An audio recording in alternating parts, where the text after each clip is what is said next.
Em,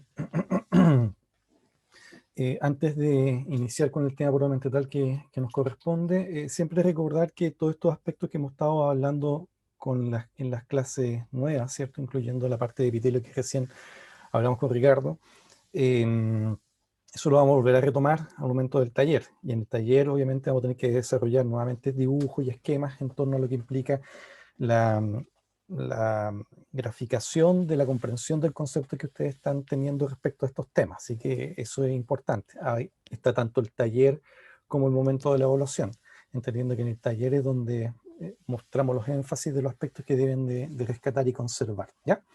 Así es que cualquier consulta también, obviamente, van a poder presentarlo a lo largo de estas sesiones y de las actividades que nos quedan por desarrollar todavía, ¿ya? Bien, pues. Vamos a iniciar ahora. Ahí sí.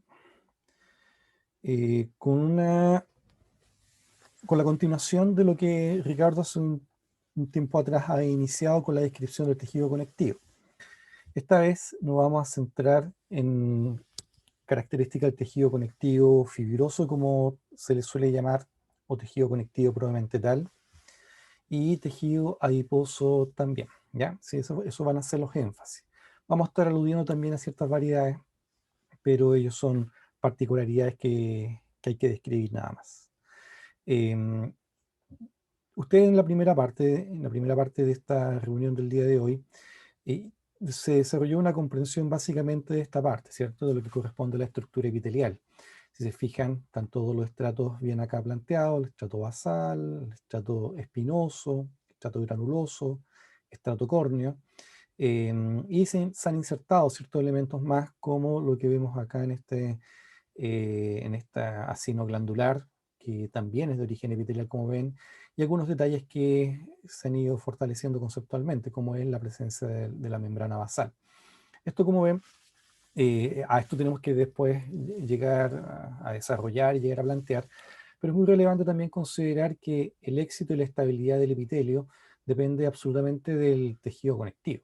Nosotros ahora vamos a hablar de tejido conectivo, vamos a reconocer sus variedades, y aquí ya podemos también reconocer aquellos elementos que antes también habíamos señalado. Por ejemplo, que el tejido conectivo es un conjunto de células que está inmersa en una matriz compuesta por fibras y también por sustancia fundamental. La célula principal corresponde al fibroblasto, que es la que tenemos aquí recreada, acá también. Y obviamente también hay otras células que son de tránsito, como lo vamos a encontrar en los macrófagos. Aquí aparece el linfocito, y es en el tejido conectivo donde se van a disponer también estructuras tan relevantes como son los vasos sanguíneos. Aquí tenemos un vaso capilar. Em, entonces, esto es básicamente lo que nosotros vamos a ir describiendo, tanto los componentes celulares como fibrilares, y reconociendo sus variedades y sus particularidades en las diferentes zonas en las cuales lo encontramos presente. Es relevante también considerar que una idea para poder ir entendiendo cuál es el alcance y el objetivo que tiene el tejido conectivo es entender lo que vemos en un cajón desordenado, porque este cajón, como vemos, de escritorio, ¿cierto?, lleno de cosas, está absolutamente carente de organización, y lo que busca justamente el tejido conectivo es dar orden, es dar una estructura, una protección a los diferentes órganos, a los diferentes otros tipos de tejido, y a su vez garantizar todo lo que puede implicar el soporte tanto mecánico como metabólico, y también defensivo. Entonces, nos vamos a dar cuenta que el tejido conectivo va a ser el que va a estar separando estas áreas, va a estar conformando zonas, o más bien compartimentos, y cosa con el objeto de que los diferentes tejidos, sean músculos, nervios, vasos sanguíneos, hueso incluso, cartílago, etcétera, todo, digamos, pueda encontrarse en una organización bien estructurada. Y esto lo hace el tejido conectivo. En el tejido conectivo probablemente tal, es a través de este tejido conectivo también donde se disponen los vasos sanguíneos, que van a ir a nutrir a los diferentes tejidos, a las otras zonas, otros compartimentos. Aquí hay tanto, ocurre todo el intercambio nutricio y también de eliminación de desechos metabólicos que los diferentes órganos estén arrastrando y produciendo. Entonces, la relevancia justamente en eso, es que no solamente compartimentaliza, sino que también es el sitio donde se distribuyen los elementos que van a ayudar al soporte metabólico de los tejidos a los cuales está organizando. Y también cumple con la función de estar permanentemente vigilando, ¿cierto?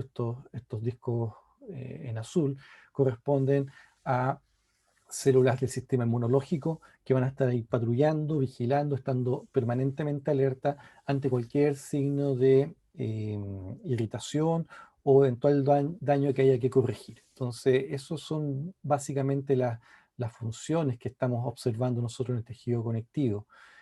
Por un lado, organiza, compartimentaliza, sirve para distribuir los diferentes vasos sanguíneos, vasos linfáticos, y también células defensivas que la van a estar constituyendo.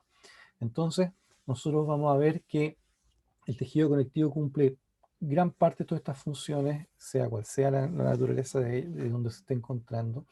Y también hay ciertas zonas en las cuales contribuye a generar todo un entramado a través del cual va a permitir darle una organización al órgano puramente tal. Es decir, no solamente lo compartimentaliza, ni lo protege, ni lo alberga, ni solamente le aporta vasos sanguíneos, sino que también le da un soporte interno a través de un sistema de andamiaje suficiente que le permite entonces cumplir con esta labor de darle estabilidad a las estructuras internas dentro de este órgano. ¿Ya? Vamos a ir dando ejemplos a medida que vayamos avanzando en la sesión.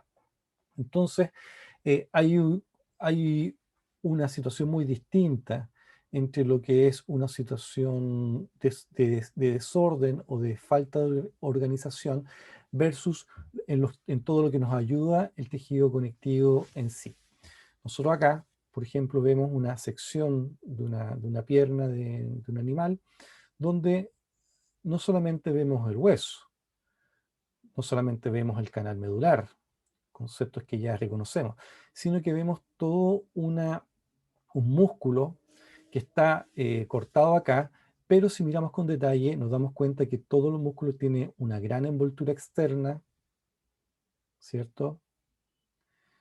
A su vez compartimentalizaciones internas, y todas estas áreas que nosotros estamos viendo acá son formas en las cuales a través del tejido conectivo em, busca ordenar y a su vez permitir asegurar la nutrición y la defensa de todo este tejido, que en este caso estamos tomando como referencia el músculo.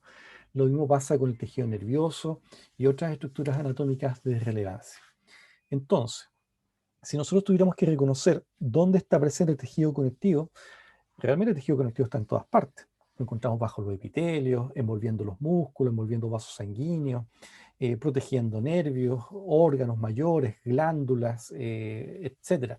Entonces, la distribución del tejido conectivo es bastante abundante, lo necesitamos permanentemente en buenas condiciones para que pueda asegurar también todo lo que implica esto de el correcto funcionamiento de los órganos a los cuales se encuentra directamente asociado. Bien, si tienen alguna duda, me la hacen saber nomás. Entonces, em, hay que reconocer primero que la célula fundamental del tejido conectivo es el fibroblasto. Así como cuando en el epitelio veíamos que la célula principal era el queratinocito y que habían células que llegaban a instalarse en el epitelio, en el caso del tejido conectivo ocurre el mismo fenómeno.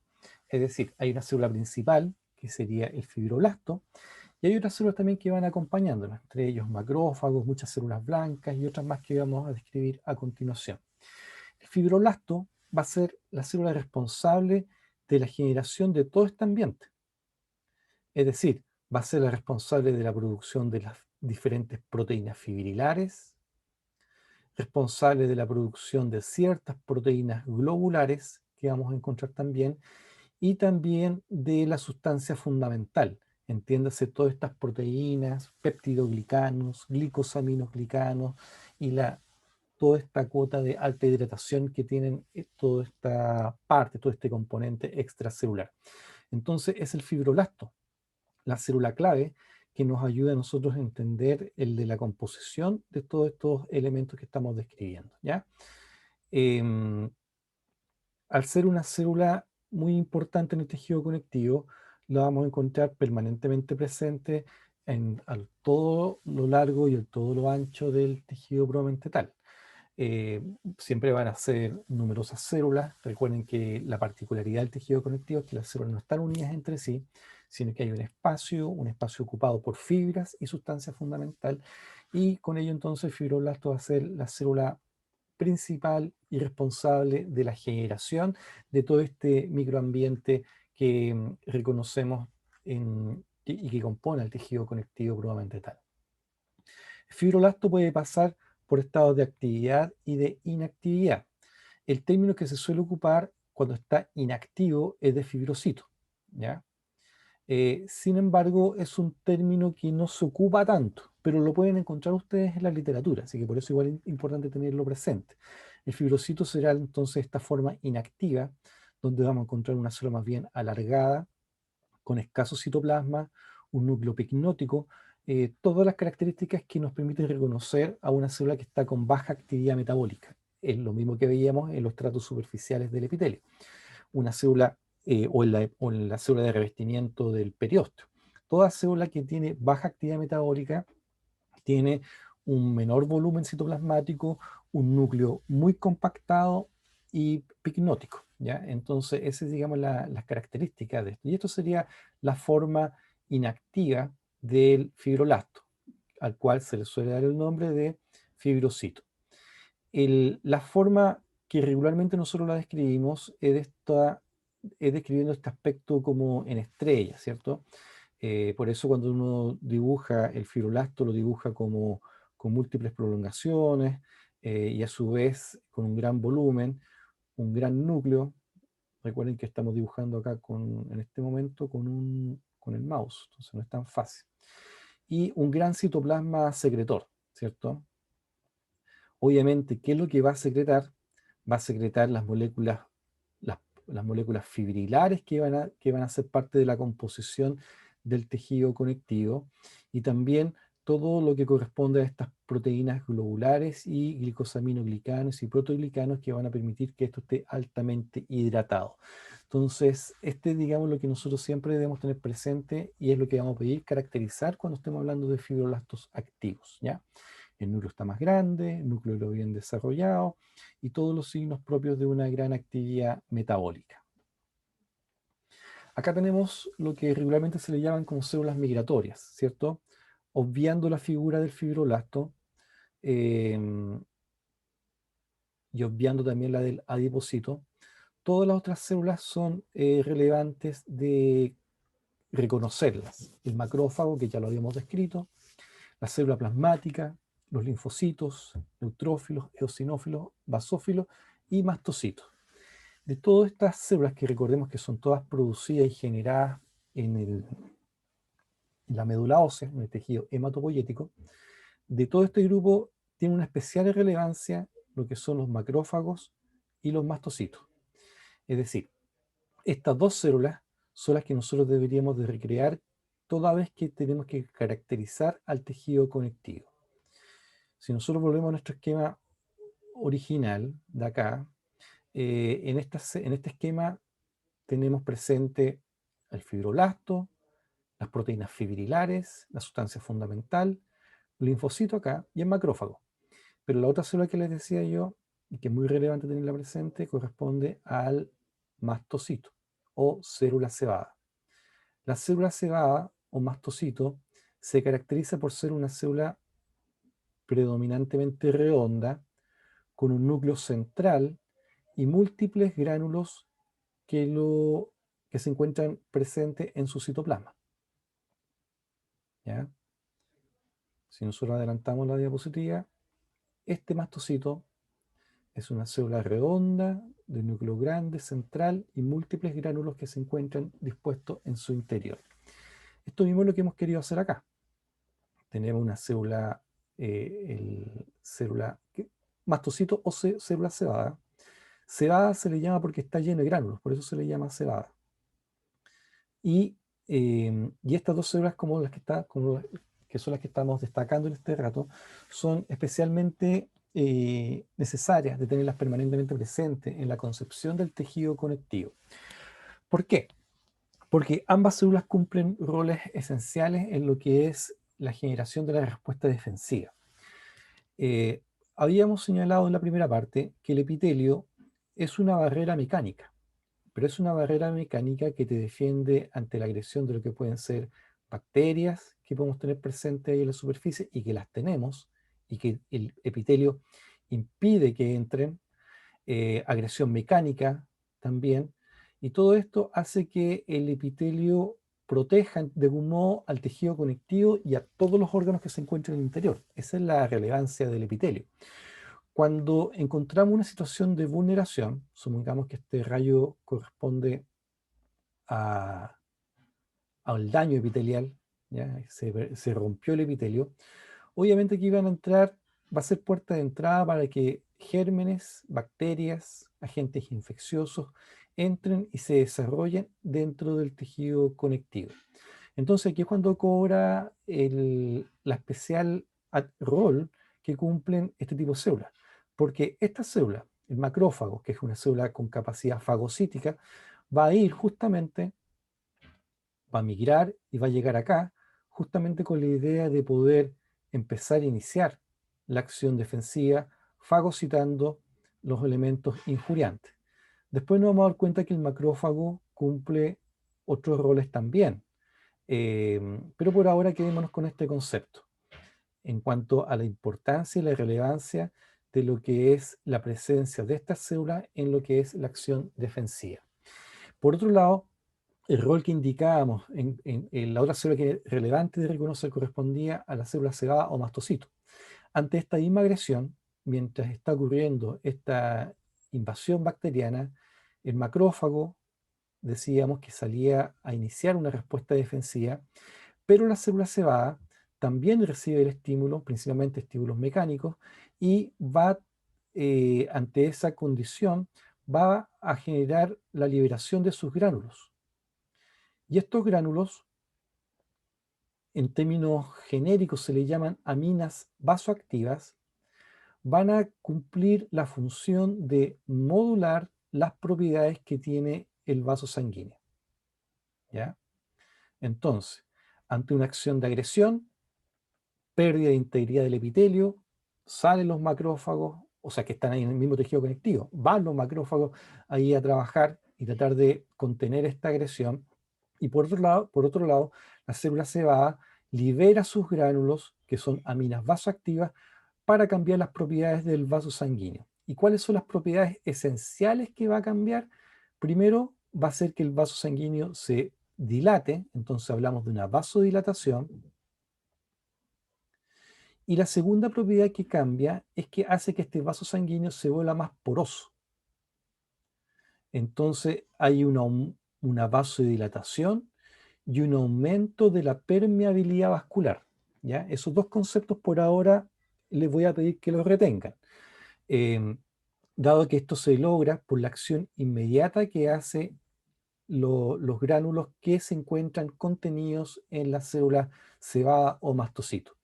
Entonces, la consecuencia de esta vasodilatación y este aumento de la permeabilidad vascular va a ser las condiciones de inflamación en la zona, y esto va a traer como consecuencia también la salida de líquidos y la salida de células defensivas que se encuentran en la sangre para que vayan a ayudar a cumplir con el rol de defensa que ya está sosteniendo el macrófago en sí.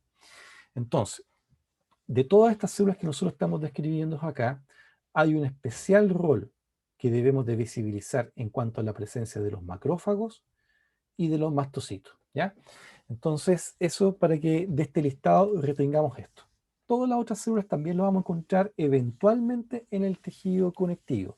Sin embargo, los macrófagos y los mastocitos los vamos a encontrar regularmente presentes ahí en el tejido conectivo. ¿Para qué? Para que estén permanentemente disponibles ante acciones defensivas que tengan que desarrollarse. ante la generación de un cuadro inflamatorio que tiene que desencadenarse y coordinar y empezar a generar una respuesta inmunológica un poco más precisa, un poco más específica, y con ello entonces iniciar todo este fenómeno que más adelante lo vamos a ver con detención cuando hablemos de la respuesta inmunológica probablemente tal. Pero estas dos células son claves, ¿ya? Entonces aquí tenemos, por ejemplo, en este tejido conectivo, vemos el fibroblasto, una célula, ¿cierto?, que acá en este caso se observa adusada, con sus extremos agudos, un gran núcleo central, y este va a ser obviamente responsable de la producción de todo este material fibrilar que estamos viendo acá, y también de todo el material proteico responsable de la hidratación y hace que todo este ambiente rico en proteínas y rico en agua se pueda generar. Ese es básicamente lo que nosotros vamos a entender de la función del fibroblasto. El fibroblasto, como una máquina productora de proteínas, tiene la capacidad de producir los precursores del colágeno y también de la elastina, ¿ya? Hay que, sí, y esto solamente lo vamos a enunciar, hay que dimensionar que el fibroblasto en sí no es que produzca colágeno. La molécula que produce y secreta se llama tropocolágeno. En el caso de la elastina ocurre el mismo fenómeno. ¿Esto qué significa? Que el fibroblasto genera y produce el tropocolágeno y la tropoelastina, libera al medio esta molécula con estos nombres, tropocolágeno, tropoelastina, y es a nivel extracelular donde ocurre la reorganización y la conformación de lo que después vamos a entender de manera ya más convencional al colágeno propiamente tal. Colágeno tipo 1, colágeno tipo 3, si es de distribución reticular, o los diferentes colágenos que vamos a tener ahí, vamos a ir reconociendo. Entonces, el fibroblasto lo que secreta en sí es el tropocolágeno y es a nivel extracelular donde ocurre la organización hacia lo que va a ser después la fibra de colágeno tipo 1 y también colágeno tipo 3, que son las que están aquí representadas. El colágeno tipo 3 es lo que se llama también fibra reticular. La fibra reticular es porque son fibras más finas y que van a hacer que se estén disponiendo como si fuesen de algún modo una malla. ¿Ah?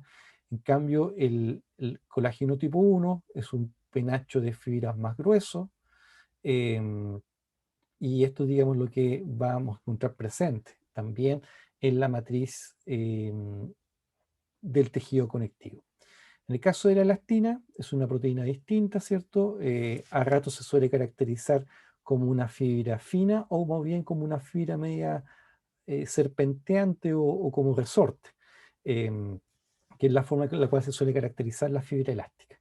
Como sea, el fibroblasto provocará, o sea, liberará y generará esta molécula precursora que es el tropocolágeno, el tropoelastina, hasta que después, de manera extracelular, se organizan y forman lo que será después los diferentes tipos de colágeno y fibra elástica. Acá nuevamente tenemos ejemplos de tejido conectivo y lo que buscamos acá es recrear las características de las diferentes fibras. Por ejemplo, acá en un tono más o menos difuso, vemos cómo se organiza lo que sería después las fibras colágenas. Acá estas fibras finas corresponderían a fibras elásticas. Y ahí tenemos los fibroblastos que se encuentran ahí presentes. Acá tenemos cómo se suele recrear en el cuadro en B las fibras elásticas, un poco más serpenteantes, y obviamente esto le va a permitir cumplir con diferentes funciones. Y por otro lado las fibras reticulares, que las encontramos acá como conformando un patrón en red, de ahí viene el concepto de reticular, de red. Cada una de estas fibras las podemos encontrar presentes en casi todos los tejidos conectivos, pero van a haber predominios de unas fibras y es eso lo que le va a conferir las diferentes características a las variantes de tejido conectivo que nosotros vamos a ir viendo, ¿ya? Dentro del componente no fibrilar, vamos a tener a los glicosaminoglicanos, los proteoglicanos, agua y también otras glicoproteínas estructurales, como la laminina y la fibronectina, proteínas que también ya habíamos conversado anteriormente. La fibronectina, recordar que es la proteína que permite que el fibroblasto esté anclado, porque recordemos que las células no están flotando. Si bien aquí hay proteínas y hay agua, estas células no están nadando, sino que se encuentran estratégicamente ancladas en este andamiaje proteico.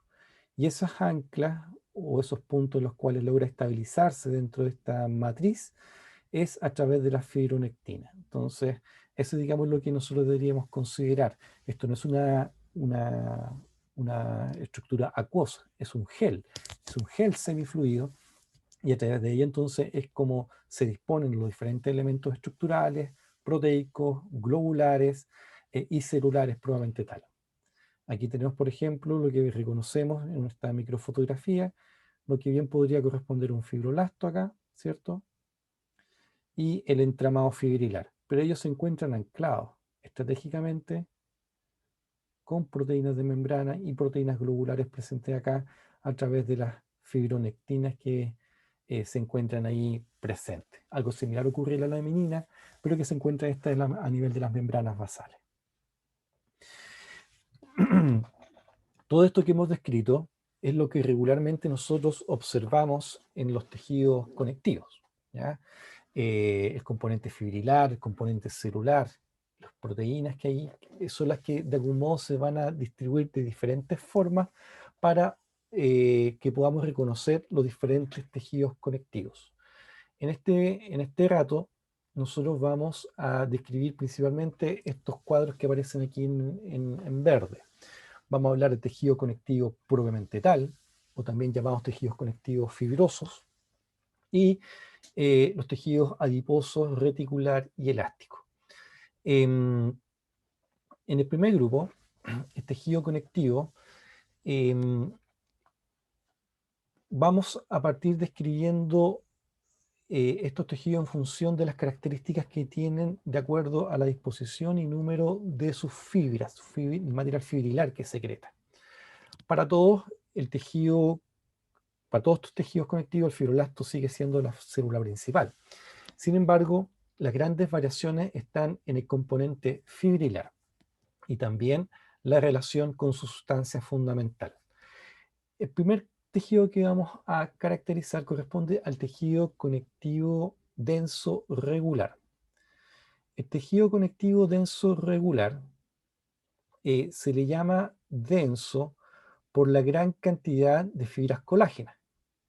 Este tejido va a ser principalmente compuesto por colágeno tipo 1 y es el que vamos a encontrar principalmente en tendones y ligamentos.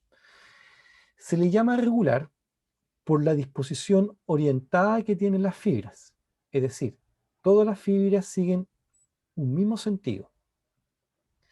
Junto con esta condición de unidireccionalidad que tienen las fibras, también se caracteriza por ser densamente fibroso y también muy compactados entre ellos, como si estuviesen apretados entre ellos. En este marco fibrilar es donde vamos a encontrar nosotros dispuestos los fibroblastos, los cuales van a estar también apretados por la misma condición en la cual se encuentran. Entonces, el tejido conectivo denso es denso por la gran cantidad de fibras colágenas, escaso sustancia fundamental, gran predominio de fibras colágenas tipo 1, irregular por esta disposición como unidireccional que tienen las fibras de acuerdo al sentido que nosotros estamos acá describiendo, si tomamos como referencia esta fotografía, ¿ya? Esta conformación permite al tejido ser altamente resistente ante fuerzas traccionales, es decir, ante fuerzas que sometan a tensión este tipo de tejido, va a permitir que ella resista de buena forma a ello. Y por eso lo encontramos presente en tendones y ligamentos. Lo que estamos viendo acá en este corte, ¿cierto? En esta cirugía de brazo, es acá vemos cómo se encuentran los tendones dispuestos dentro del brazo. Acá, obviamente, va a haber un sentido de esta forma de lo que son las fibras colágenas, colágeno tipo 1, y entre ellos vamos a encontrar obviamente los fibroblastos ahí presentes. ¿Ya? Fibroblasto, fibroblasto. Vamos a buscar un fibroblasto por acá. Entonces, este, digamos, es donde regularmente nosotros encontramos el tejido conectivo denso regular. Ojo que para nosotros es bien importante que lo digamos con todos los nombres y apellidos. Tejido conectivo denso regular. Este tejido conectivo denso regular, como lo hemos señalado, también lo encontramos en todos los músculos, no solamente encontrarlo en esto que es tan gráfico y tan, entre comillas, fácil de entender, sino que también lo vamos a encontrar presente en las inserciones musculares, en este caso de tendones. Aquí estamos hablando de un tendón que corresponde al músculo temporal, y también van a tener esta orientación regular, justamente para permitir cumplir de resistir ante las fuerzas traccionales que vamos a encontrar en nuestros músculos. Y así como tenemos en este músculo, en todos los músculos, recordemos que todos los músculos se insertan al hueso a través de tendones. En los tendones nosotros vamos a encontrar entonces esta disposición organizada, regular, de las fibras colágenas tipo 1 que caracterizan al tejido conectivo denso regular. ¿Ya? Aquí tenemos otra microfotografía donde se muestran ahí las fibras colágenas. ¿Ah? Aquí se ven un poquito más festoneadas, pero el concepto es el mismo, ¿ya? Fibras colágenas dispuestas en un solo sentido, se fijan, están todas orientadas hacia el mismo sentido. em, y es acá entonces donde nosotros vamos a encontrar dispuesto entre ellos los fibroblastos, que ahí apenas se ven los núcleos, pero de algún modo están ahí las formas que nosotros podemos reconocer para poder identificar las características de este tejido en el tendón, y también se verá así en los ligamentos. ¿Ya? Aquí hay una caricaturización, una representación esquemática, donde muestra nuevamente la densidad, la alta densidad de fibras colágenas y la disposición de los fibroblastos ubicados entre esas mismas fibras. También hay sustancia fundamental, pero en mucho menor cantidad. ¿Ya? Este cuadro, este esquema representa bastante bien lo que significa estos elementos estructurales presentes en el tejido conectivo denso regular. Bien, entonces partimos describiendo esto con el fin principal de ahora poder entender a qué nos referimos con irregular. El segundo tejido que vamos a revisar es el tejido conectivo denso irregular. Y el tejido conectivo denso irregular presenta igual una gran cantidad de fibras colágenas, pero la disposición de esta es más no sistemática, no con esa periodicidad, esa regularidad y unidireccionalidad. Em, eh, Podríamos decir que hay una distribución como azarosa, pero en realidad no está al azar, todo esto está pensado y está planificado. Por eso el mejor término para poder describirlo es de irregular. Pero todo lo que estamos viendo acá y que estamos marcando corresponden a fibras colágenas nuevamente, y esto es, digamos, lo que estamos nosotros observando dentro de lo que implica las características de este tejido conectivo denso irregular. También es colágeno tipo 1. Y también se encontrarán algunas fibras elásticas y fibras reticulares ahí presentes. Este, este tejido lo vamos a encontrar principalmente en ciertas capas de la piel, que se llama la dermis, y también en la organización de las cápsulas de los diferentes órganos, cápsulas articulares también. Entonces, esto va a permitir esta distribución en diferentes sentidos, en diferentes orientaciones, va a permitir que la resistencia de esta estructura sea también hacia todos los sentidos del espacio. Mientras veíamos que en el colágeno, en el tejido conectivo denso regular, era ante fuerzas principalmente de tipo traccionales, este va a permitir que esta disposición irregular va a permitir que las fuerzas que resista las va a soportar en todo el sentido del espacio también. ¿Ya? Eso es básicamente lo que busca esta disposición irregular. ¿Ya? Em, Habíamos visto ya un corte de músculo, aquí estamos hablando de una vaina aponeurótica, en el cual vamos a encontrar esta disposición irregular, que al final va a terminar organizándose en un tejido denso regular, cuando se inserte a nivel del hueso, ¿ya? Entonces, todos estos aspectos son interesantes de ver. En la primera parte de la clase de hoy, el doctor Moreno nos habló con harto detalle de los componentes celulares y arquitectónicos que permiten organizar el epitelio, ¿ya?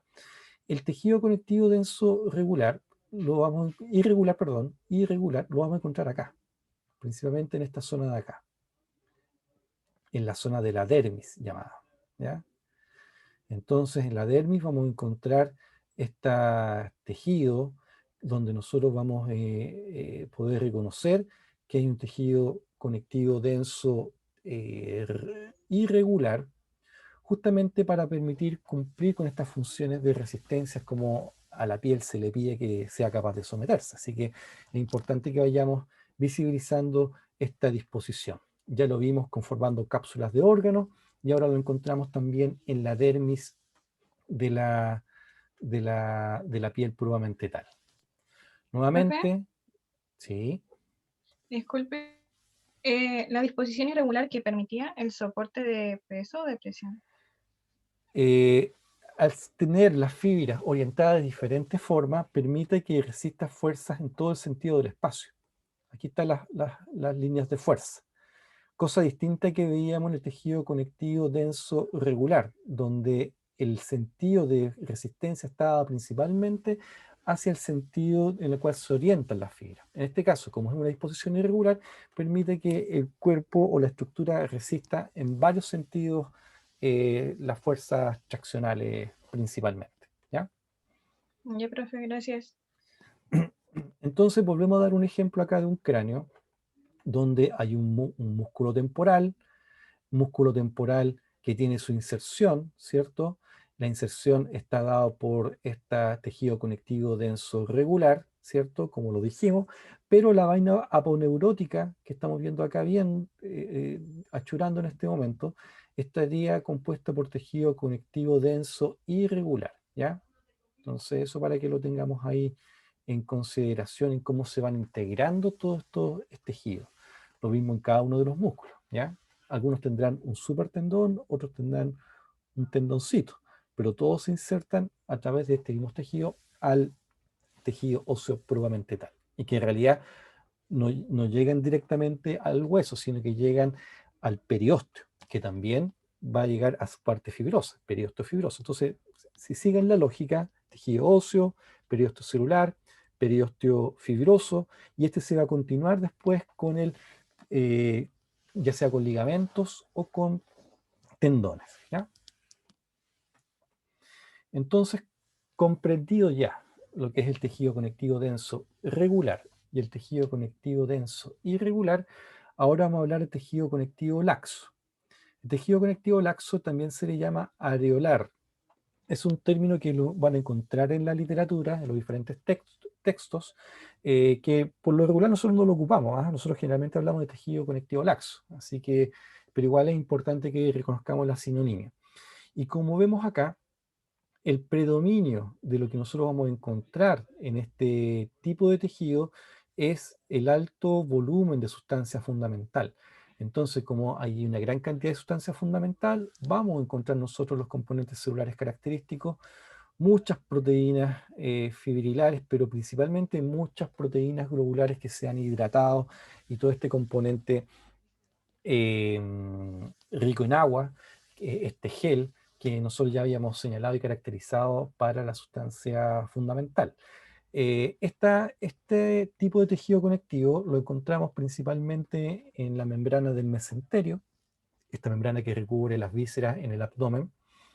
También lo encontramos en la pulpa dental, lo encontramos presente también entre las propias fibras musculares y también lo vamos a encontrar presente inmediatamente por debajo de los epitelios, formando lo que se llama la dermis papilar, ¿ya?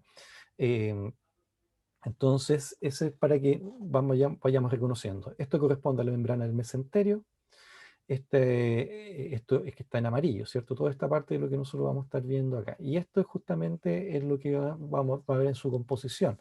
Muchos fibroblastos, mucha sustancia fundamental, con la idea de que pueda cumplir con roles nutricios y principalmente defensivos, ¿ya? En la pulpa dental, nosotros vamos a encontrar acá el tejido conectivo laxo, ¿ya? Tejido conectivo laxo en la pulpa dental. Y vamos a encontrar también tejido conectivo laxo acá, en la papila dérmica o dermis papilar. Papilar porque describe la forma de papila. Esta es la papila, ¿no? Em, y aquí es donde vamos a encontrar este tipo. Entonces, en la profundidad vamos a encontrar un tejido conectivo denso irregular, pero inmediatamente por debajo del epitelio vamos a encontrar un tejido conectivo laxo. ¿Por qué creen ustedes que es estratégico tener un tejido conectivo laxo bajo el epitelio? ¿Por qué jóvenes creen que es estratégico tener un tejido conectivo laxo?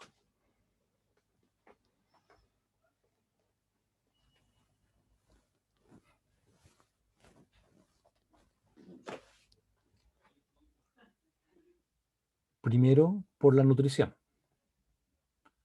Si es laxo, va a ser más fluido. Si es más fluido, va a poder asegurar una buena nutrición del epitelio. Recordemos que el epitelio es un tejido avascular.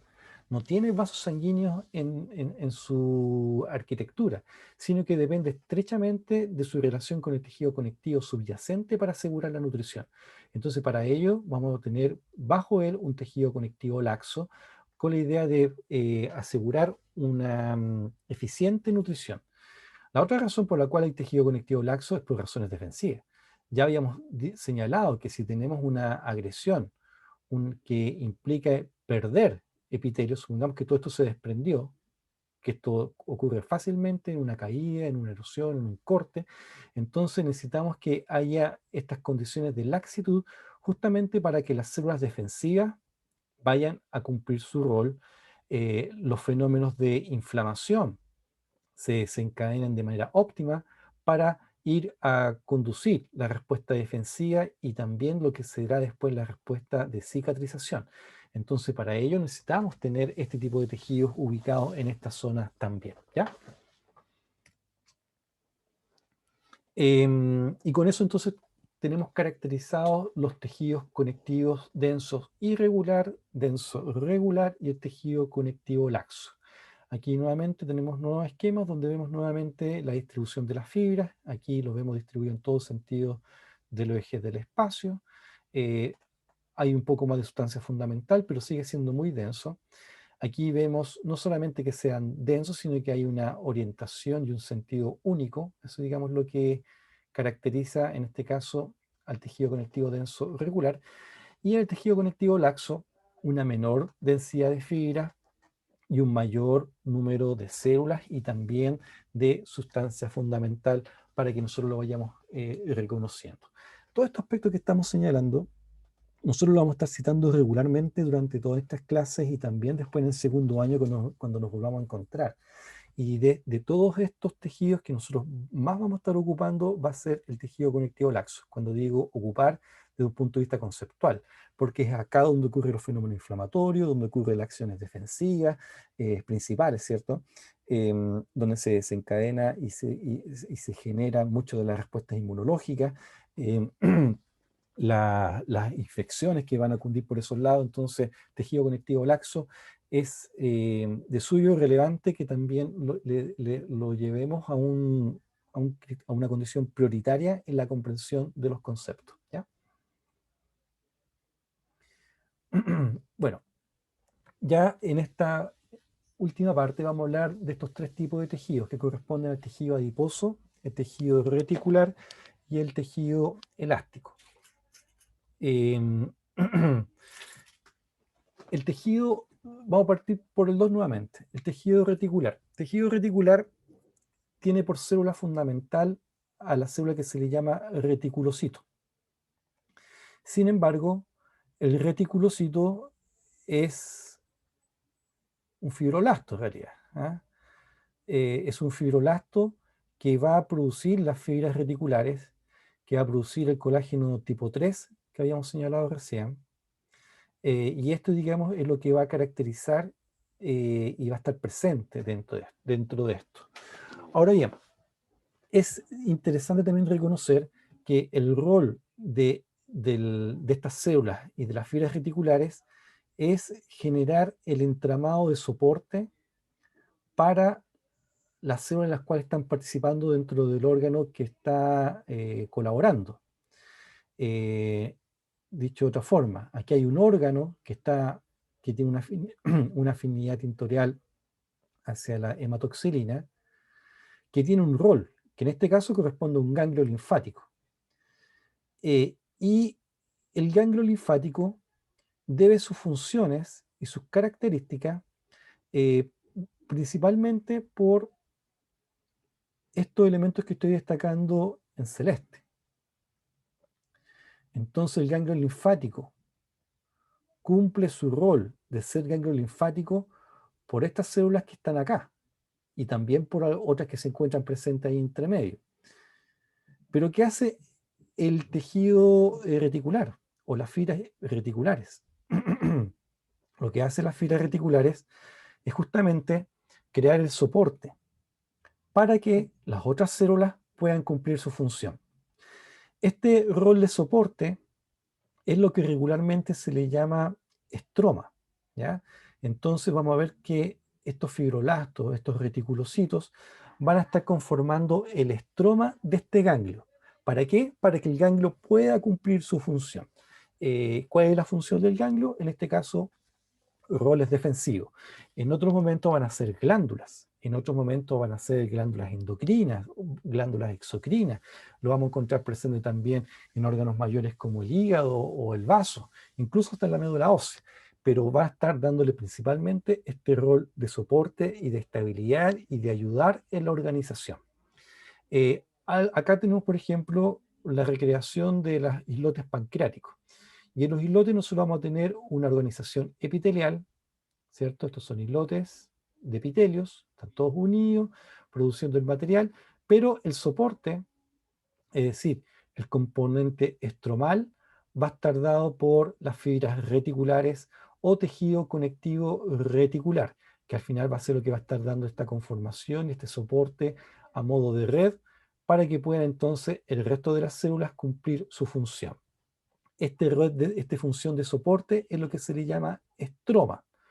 A estas células pancreáticas es lo que se le llama el parénquima, ¿ya? El parénquima. Bueno, ahí parénquima creo que aquí dice parenquimatoso, parénquima, de ahí sale el concepto, ¿ya? Parénquima. Lo mismo vemos acá, vemos la disposición del parénquima hepático y la disposición del estroma hepático, que va a estar acá dado por las fibras reticulares, los cuales los vemos ubicados acá en torno a estas hileras de epitelio, con la idea entonces que puedan cumplir con la función que requiere el hígado probablemente tal, ¿ya? Entonces, en este cajón ordenado, en las fibras reticulares o el tejido conectivo reticular, lo veríamos acá, ¿cierto?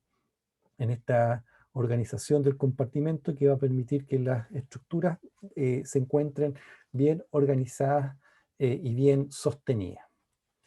El segundo grupo que vamos a describir ahora corresponde a las fibras elásticas.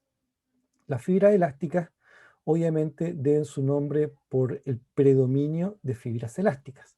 Estas fibras generalmente tienen una distribución especial en ciertos tipos de arterias, como las vemos acá, ¿cierto? Aquí está corresponde a un pedacito de una pared arterial, y en ciertas arterias que se llaman arterias elásticas tienen un gran componente de fibras elásticas en una de sus paredes. También hay una pared muscular donde también tienen fibras elásticas, pero la principal característica está en esta pared donde se encuentran las fibras elásticas aquí expuestas, ¿ya? Entonces, nosotros después cuando veamos vasos sanguíneos nos vamos a dar cuenta que las arterias en sí tienen fibras elásticas, pero hay arterias más características como las que vemos acá, donde encontramos un gran componente de fibras elásticas ubicadas a nivel de su túnica muscular. Conceptos que vamos a ir viendo más adelante, ¿ya? El aspecto de este tipo como si fuese un tirabuzón, como si fuese un resortito, es como se suele caracterizar a las fibras elásticas, ¿ya? Son fibras finas, no tienen el grosor de las fibras colágenas y obviamente le van a conferir las propiedades de elasticidad que requiere el tejido propiamente tal, ¿ya? Eh, en la piel, nosotros habíamos descrito que se encuentra un tejido conectivo denso irregular, ¿cierto? Presente acá. Un tejido conectivo laxo y también se encuentran escasas fibras elásticas en ambos componentes también. Menos que en una pared arterial, pero también se encuentran ahí. Igual es interesante reconocer que el ligamento periodontal, es decir, en nuestros dientes, pasamos por diferentes tipos de tejidos. Vamos a encontrar tejidos conectivos más compactados en el ligamento promental respectivamente. Vamos a encontrar también fibras elásticas presentes ahí en el espacio periodontal. Vamos a encontrar tejido conectivo laxo también dispuesto ahí y muchas células. Eso lo vamos a ver después en el segundo semestre, pero nuevamente se repiten todos estos elementos que nosotros estamos viendo en este momento presentes en otros tipos de tejidos. ¿Ya? Eso en cuanto a las fibras elásticas. Arterias elásticas, pulmones, dermis de la piel. ¿Ya? Y el último que vamos a describir corresponde al tejido adiposo. El tejido adiposo se caracteriza principalmente porque su célula principal es el adipocito. El adipocito, eh, conceptualmente deberíamos reconocerlo como una célula de gran volumen, predominantemente redonda, ¿cierto? Y que va a tener en su interior una gran vesícula grasa, una gran vacuola grasa, llena de grasa. Eso va a hacer que su citoplasma sea escaso y que el núcleo se encuentre desplazado hacia la periferia. Esto es básicamente lo que uno ve. Acá tenemos, por ejemplo, un conjunto de células de adipocitos, donde vamos a ver acá el contorno celular, el espacio donde debería estar la vesícula grasa y el núcleo probablemente tal, ¿ya? Esto igual corresponde a tejido conectivo por si acaso, ¿ya? El adipocito, al igual como el fibroblasto, y también como lo vimos alguna vez con la célula condrogénica, todos derivan de un precursor común que es la célula mesenquimática, ¿ya? La célula mesenquimática es la que se diferencia en estos diferentes tipos de células y por ende son todos tipos de tejido conectivo, ¿ya? Eso para que lo tengamos permanentemente presente. Y el adipocito, acá vemos un conjunto de células reunidas, pero que no están unidas entre sí, sino que están todas juntas. Igual vamos a encontrar un espacio intercelular estrecho, angosto, donde vamos a ver tejido conectivo laxo también entre ellas, ¿ya?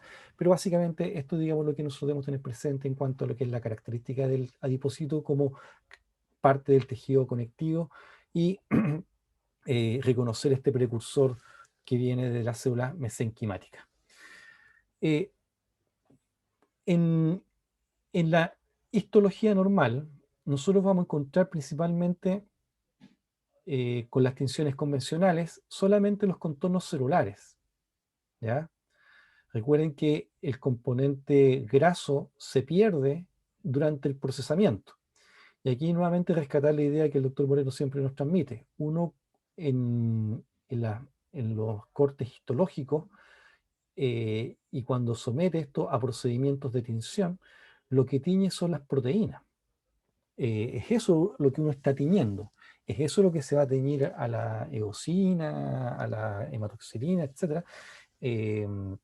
Y lo que nosotros vemos acá es el contorno de una célula que está en esta etapa vacía, porque durante las etapas de procesamiento la grasa se pierde y queda solamente el contorno celular. Entonces lo que nosotros vemos es solamente el contorno, ¿ya?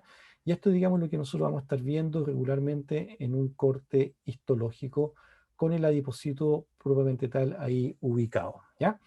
En términos generales, se reconocen dos tipos de tejido graso. Uno que se llama grasa blanca y el otro que se llama grasa parda.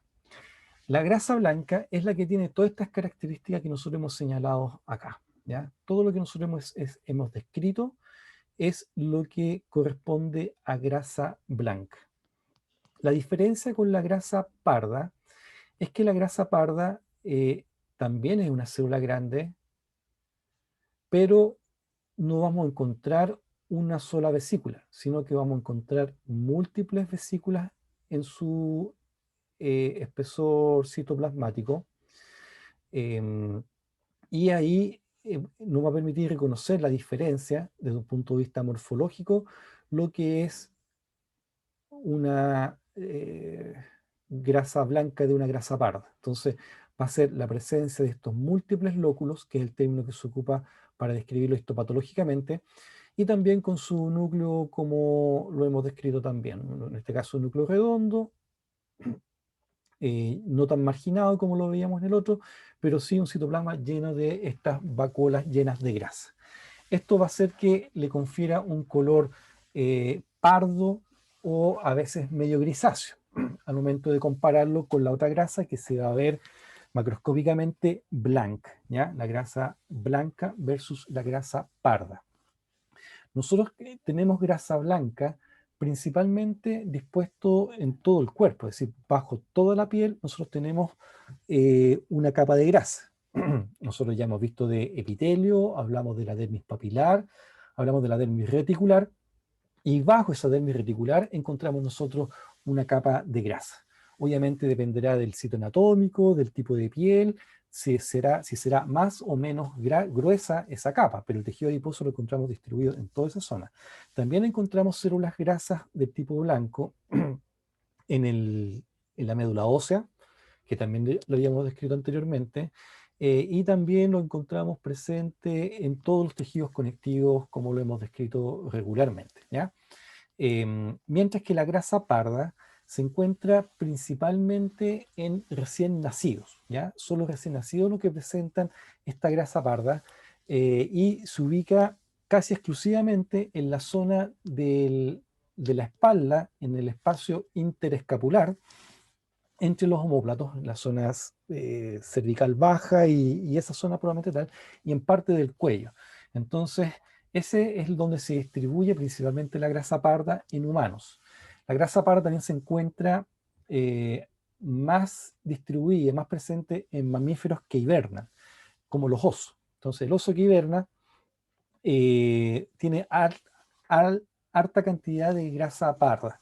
Entonces, y esto de cómo explican el fenómeno de reserva energética. Si bien no lo hemos comentado, estas vesículas grasas son un gran reservorio de energía. El cuerpo después convierte esta grasa en glucosa para obtener energía de ella, y por eso es una reserva energética importante. La grasa parda aparentemente es más eficiente como reserva energética y por eso lo tienen los mamíferos que hibernan. Y también podríamos entender por qué los recién nacidos nacen con ella. Sin embargo, es una grasa que se va perdiendo, que se va desgastando y que no se renueva. Entonces, escasamente va a haber grasa parda en los adultos en zonas cervicales, pero no es lo que se suele describir, sino que suele caracterizarse más en recién nacidos. Aquí tenemos la comparación entre lo que es grasa blanca a su derecha y grasa parda a su izquierda, ¿ya?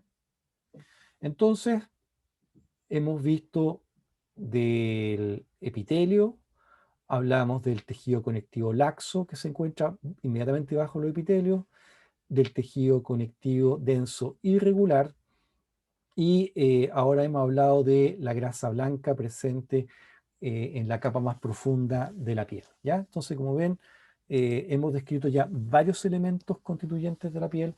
Cuando terminemos nuestro curso vamos a poder describir todo esto que aparece ahí esquematizado. y es importante ya empezar a darle este contexto topográfico a la histología.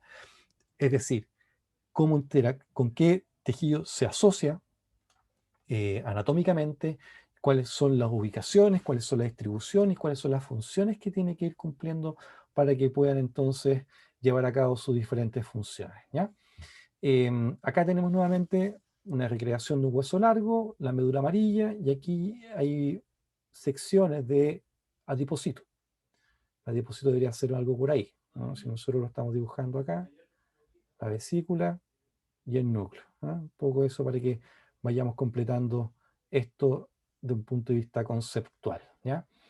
Y también ya lo habíamos presentado nosotros en las clases de tejido óseo, ¿cierto? Ahí tenemos en un espacio trabecular dibujado el adipocito, esta célula grande, redonda, con una gran vesícula lipídica y el núcleo desplazado hacia la periferia, ¿ya? Así que para que lo tengan presente. Esto es parte del esquema que tenemos que empezar a desarrollar, pero ya conocemos bastantes nuevos elementos. Sabemos que en la profundidad debemos tener un tejido conectivo denso y regular, es decir, tenemos que poner más fibras colágenas en todo ello.